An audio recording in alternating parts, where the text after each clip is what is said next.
қазір мен саған күшті өлең қосып берем. Алматыда жоқ, Астанада жоқ, сені іздедім, үмітті үзбедім. Басқа өлең қойшы. Miss me with that bush. You ain't really wild, you a tourist. I be blacking out with the purist. I paid 100,000, then I freaked it.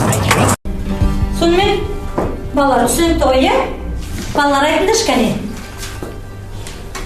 Бисектриса деген не? Кім айтады? Ақсұлтан? Бисектриса. Ол бұрышты қақ бөлуші сызық. Оны қазір апайға айтсам көзіне түсем. Сосын апай мені беске оқитындар қатарына қосады. Сосын мектептің бетке ұстарларына айналам, 10-шы сыныпта мектеп президентіне сайланам.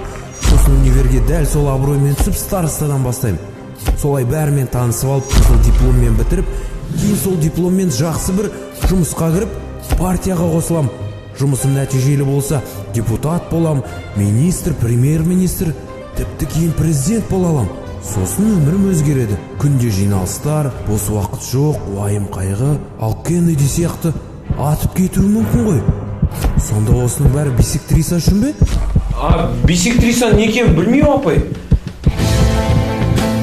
Ұрықтар дегеніміз аналық, аталық болып екіге бөлінеді. Аналық ұрық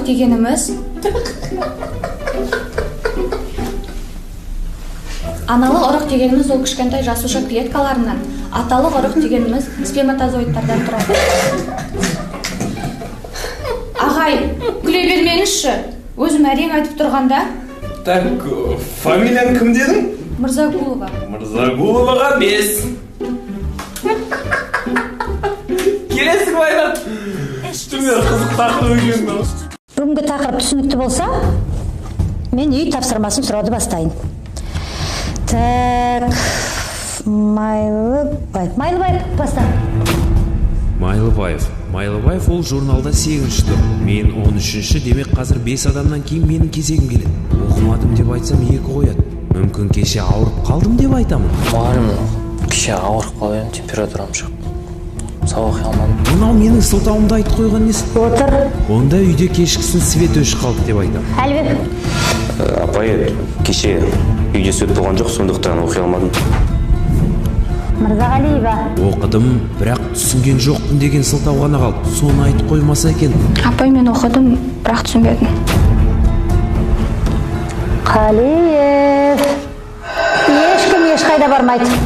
Тарих пәнінен беретін мұғалім ауырып қалды. Сондықтан әдебиетті ары қарай жалғастырамыз. Мен кәсіпқой ойыншымын. Лас-Вегас казиносында құмар ойынның неше түрлісі бар. Бірақ мен покерді қалаймын. Жұрт бұл оймен даңқа бөліп байлыққа кеңелді деп есептейді. Бүкіл өмірімді баурап алған бұл құмарлық. Әлі менің бойымнан. Брат, не болды жағаласып? Нормально кино көрейікші. Звук жоқ қой, звук не қоспайсыңдар? Тұра тұр, мен өзім оқи берем ары қарай. Мен білем өйткені. Ішімде қалған жарамен мұнайдан басқа ештеңе қалған жоқ. Менімен бірге тұрасың ба?